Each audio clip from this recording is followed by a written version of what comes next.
కృపగల మా ప్రియ పరలోకపు తండ్రి, ఈ ఉదయకాలము మీ సన్నిధానంలో ఈ రీతిగా కూడి తండ్రి ప్రార్థించుటకు అల్పుడనైన నాకు ఇచ్చిన భాగ్యం కొరకు స్తోత్రాలు. ఈ ఉదయాన వాక్యం వింటున్నటువంటి మీ ప్రియ బిడ్డలు, నాయన పరిశుద్ధులైన మీ కుమార్తెలు, మీ కుమారులను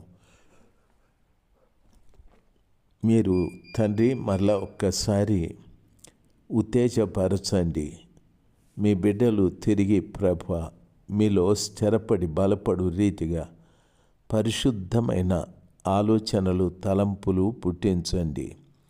సంవత్సరం గడిచిపోతూ ఉంది, నూతనమైన సంవత్సరం రాబోతూ ఉంది. బిడ్డలు కూడా నూతనపరచబడుటకు సహాయం చేయి. ఈరోజు ఎక్కువగా యేసు ప్రభువు పుట్టారనే సందడి లోకంలో ఎంతో ఉంది స్వామి. దయచేసి మీ బిడ్డలు అది సందడిగా కాకుండా ఒక సంస్కారవంతంగా యేసయ్య ఎందుకు పుట్టాడు, నా కొరకేనా అని ఆలోచించుటకు కృప దయచేయి. ప్రతివారు ఆ రీతిగా మీ జన్మను తండ్రి తమ్మును తాము అనువర్తించుకొని అనుభవించుటకు సహాయం చేయండి. సమస్త ఘనత మహిమలు మీకే. యేసు ప్రభు నామంలో ప్రార్థిస్తున్నాము తండ్రి. Amen, amen. డిసెంబర్ మాసం 25వ తారీఖు 2025. ఈ రోజున ప్రపంచమంతా కూడా యేసు ప్రభుల వారు పుట్టారని ఎంతో సంబరాలు, ఎంతో సంతోషంగా గడుపుతూ ఉంటారు. అది చాలా సంతోషమే. క్రైస్తవుడు అనబడిన వాడు ఈ రీతిగా క్రీస్తు జన్మను గూర్చి జ్ఞాపకం చేసుకుంటూ ఉండడం మంచిదే. అయితే యేసు ప్రభుల వారి జననం ఎందుకు అనేది కూడా మనము ఆలోచించాలి. ఆ యేసయ్య జననం నాకు ఏ రీతిగా వర్తిస్తుంది అనేది కూడా ఆలోచించాలి. క్రిస్మస్ అంటే సంబరాలు, లేక మంచి భోజనాలు, మంచి దుస్తులు, పిండి వంటలు, బంధువులను వాళ్ళను వీళ్ళని పిలిచి భోజనాలు పెట్టడాలు, ఇవన్నీ కూడా నిజంగా చాలా మంచిది. అయితే వీటి మధ్యన ప్రభు ఎందుకు పుట్టాడు అనేటటువంటి ఆలోచన మర్చిపోకూడదు. వాస్తవానికి ఈ క్రిస్మస్ పండుగను ఎలాగా ప్రారంభమైంది అంటే, క్రీస్తు ప్రభుల వారి శకం 4వ శతాబ్దంలో అధికారికంగా ఈ క్రిస్మస్ పండుగని ఆచరించడం ప్రారంభించారని చరిత్ర చెప్తుంది. అయితే ఈ క్రిస్మస్ డిసెంబర్ 25న ఎందుకు ప్రకటించారు, దాన్ని ఎందుకు ఆరాధిస్తున్నారు? వాస్తవానికి యేసు ప్రభుల వారు డిసెంబర్ 25న పుట్టారా అంటే దానికి కూడా సరైనటువంటి రుజువులు లేవు.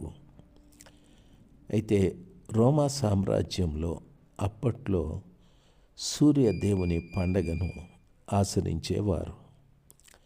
ఆ సూర్యదేవత పండగని పురస్కరించుకొని సూర్యుడి వెలుగు గనక యేసు ప్రభుల వారు కూడా నిజమైన వెలుగు అని చెప్పి ఆ పండగను పురస్కరించుకొని యేసు ప్రభుల వారు వెలుగు అనేటటువంటి ఆ విషయంలో వీళ్ళు క్రైస్తవులు దాన్ని క్రీస్తు జననమునకు గుర్తుగా పెట్టుకున్నారు. మలాకీ గ్రంథము 4వ అధ్యాయంలో కూడా రాయబడి ఉంది. 2వ వచనంలో చెప్పబడిన మాట మలాకీ 4:2, అయితే నా నామమందు భయభక్తులు గలవారు మీకు నీతి సూర్యుడు ఉదయించును, అతని రెక్కలు ఆరోగ్యము కలుగజేయును. గనుక మీరు బయలుదేరి క్రొవ్విన దూడలు గంతులు వేయునట్లు గంతులు వేయుదురు అని వాక్యము సెలవిస్తుంది. ప్రియులారా, ఇక్కడ దేవుని యందు భయభక్తులు కలిగినటువంటి వారి మీద నీతి సూర్యుడు ఉదయించును అనని. యేసు ప్రభుల వారు సూర్యుడు అని మలాకి గారు చెప్తూ ఉన్నారు. అదే సమయంలో యోహాను 8:12 కూడా ఈ రీతిగా రాయబడి ఉంది. యేసయ్య నేను లోకమునకు వెలుగు, నన్ను వెంబడించువాడు చీకటిలో నడవక జీవపు వెలుగు కలిగి ఉండునని వారితో చెప్పాను. యేసు ప్రభుల వారు నీతి సూర్యుడని మలాకి, యేసు ప్రభుల వరే స్వయాన లోకమునకు నేను వెలుగు, నన్నెవరైనా వెంబడిస్తే చీకటిలో నడవక జీవపు వెలుగు కలిగి ఉండునని వారితో చెప్పాను. ప్రభుని వెంబడించే ప్రతి వారిలో కూడా జీవపు వెలుగు ఉంటుందని ప్రభుల వారు సెలవిచ్చారు. యేసయ్య నేను లోకానికి వెలుగని చెప్పాడు. వీటిని పురస్కరించుకొని ఆ రోమా ప్రభుత్వంలో ఆ దినమున రోమీయులు సూర్యదేవుని ఆరాధించే ఆ దినమును వీరు యేసు ప్రభుల వారు కూడా నీతి సూర్యుడు, ఆయన లోకమునకు వెలుగై ఉన్నాడని డిసెంబర్ 25వ తారీఖున క్రీస్తు జననమును ఆనాటి క్రైస్తవులు ప్రకటించారు. మనకు కూడా యేసు ప్రభుల వారు నీతి సూర్యుడు, మనకు కూడా యేసు ప్రభులు లోకానికి వెలుగై ఉన్నాడు. వారే కాదు, మనకు కూడా యేసు ప్రభులు వారు సూర్యుడని వారు సూర్యదేవతను ఆరాధిస్తూ ఉంటే క్రైస్తవులు కూడా దినమున క్రీస్తుని ఆ రీతిగా ప్రకటించారు. డిసెంబర్ 25వ తారీఖున ప్రియులారా గమనించాలి, వాస్తవానికి ఇప్పటి వరకు యేసు ప్రభుల వారు ఎప్పుడు పుట్టాడు అనేది తెలియడం లేదు. ఎక్కడ పుట్టాడు అనేది మాత్రం తెలుసు. అది కూడా పరిశుద్ధ గ్రంథమైన బైబిలు సెలవిస్తుంది. బైబిల్లో మొట్టమొదటి క్రిస్మస్ ఎక్కడ ప్రారంభమైంది అంటే మీరు లూకాసు వార్త 2వ అధ్యాయం 2వ వచనం, క్షమించండి, మత్తయి సువార్త 2:2, మత్తయి 2:2, క్షమించండి, లూకా 2:7లో చెప్పబడిన మాట నేను 2:2 అని చెప్తూ వచ్చాను, క్షమించండి. తన తొలిచూలు కుమారుని కని పొత్తి గుడ్డలతో చుట్టి సత్రంలో వారికి స్థలము లేనందున ఆయనను పశువుల తొట్టిలో పరుండబెట్టెను అని లూకా గారు చెప్పారు. ప్రియులారా, బెత్లెహేములో పశువుల పాకలో పుట్టిన యేసయ్యని గొర్రెల కాపరులు చూశారు, జ్ఞానులు కూడా చూశారు. ఈ క్రిస్మస్కు వాస్తవంగా అసలైన అర్థమేమిటి అని మాట్లాడితే బైబిల్ సెలవిస్తుంది. నిజమైన అర్థము ప్రేమ, రెండవది లోకానికి శాంతి, మూడవది రక్షణ.